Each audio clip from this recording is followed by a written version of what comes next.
8:30 trip যাওয়ার কথা ছিল, কিন্তু আমরা প্লেস করছি যাত্রী নিব, যাত্রী কিছু উঠছে, মালামাল কিছু উঠছে, কিন্তু হঠাৎ করে 5:30টার দিকে মাইকে অ্যানাউন্স করছে সন্ধ্যার পর 5:30টার পর থেকে আর লঞ্চ চলাচল করবে না।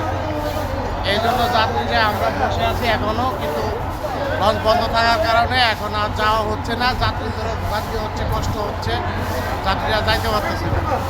অনেকে অনেক দূর থেকে আসছে, আসে এখন টার্মিনালে অপেক্ষা আছে যদি লঞ্চ ছাড়ে।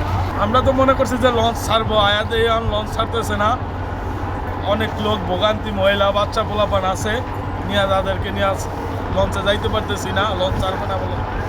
কী করুন কারণ আমরা এখন ভক্তভোগী হয়ে গেছি, কী করবো আমরা এখন বলেন। আমরা তো মনে করছি যে লঞ্চ ছাড়বো না, আয়াতে মাইকেল ঘোষণা যে লঞ্চ ছাড়বো না। এখন বহুত হাজার লোক আছে, বহুত লোক আছে, আমরা লঞ্চ ছাড়তেছি না। এখন আমরা কী করুন বলেন, এখন আমরা ভোগান্তির মধ্যে পড়ে রয়েছি। আমরা যেমন বাচ্চা পোলাপান মহিলা করে লয়ে এখন আমরা ঘাটে বয়ে দিচ্ছি। আমরা অনেক দূর থেকে আইছি, লস পাই না কুয়াশার জন্য। লস সরকার বন্ধ করে দিছে, বিআইডব্লিউ লস বন্ধ করে দিছে, আমাদের যাত্রীর ভোগানি হইতেছে। এখন আমরা কিভাবে যাবো এই চিন্তা ভাবনা করতেছি। শীতের দিন, শীত খাইতে আসি, লস ছাড়বো শুনে আইসি। এমন আজকে আমরা বাচ্চা কাচ্চা নিয়ে, মহিলা নিয়ে খুব ভোগান্তে আছি, লস ছাড়ে না। তো নতুন এবং ফিরে আসা গ্রাহকদের জন্য নগদে চলছে ক্যাশব্যাক সহ প্রতিদিন হাজারো উপহার জেতার সুযোগ। হবে আশা আর ফেরা, সারপ্রাইজ সেরা। মালামাল নিয়ে আমার ছেলেমেয়েদেরকে নিয়ে লঞ্চঘাট আসি। লঞ্চঘাটে আমি উঠতে পারলেও, মালামাল নিয়ে উঠতে পারলেও আমার ছেলেমেয়ে এবং অন্যান্য প্যাসেঞ্জাররা যানজটের কারণে লঞ্চঘাট পর্যন্ত আসতে পারেনি।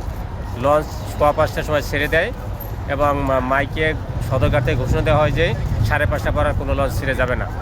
যে কারণে আমার যে সকল মালামাল লঞ্চে উঠেছিলাম সে সকল মালামালগুলো আমাকে আবার কষ্ট করে লঞ্চ থেকে নামিয়ে নিয়ে আসা হয়েছে। কারণ আমার যারা প্যাসেঞ্জার আরও ছিল, যাত্রী যারা ছিল, তারা আমার সাথে আসতে পারে নাই। যে কারণে আমি আবার লঞ্চ থেকে নেমে গেছি। পরে এই ঘন এত ঠান্ডা, কনকনে ঠান্ডা এবং ঘন কুয়াশার মধ্যে আমরা এখন লঞ্চঘাটে অবস্থান করতেছি, যে কারণে আমাদের খুব কষ্ট হচ্ছে। এই মুহূর্তে ছেলেমেয়েদেরকে নিয়ে সেই সুদূর পটুয়াখালীতে গাড়ি পথে যাওয়া দুষ্কর হয়ে দাঁড়িয়েছে।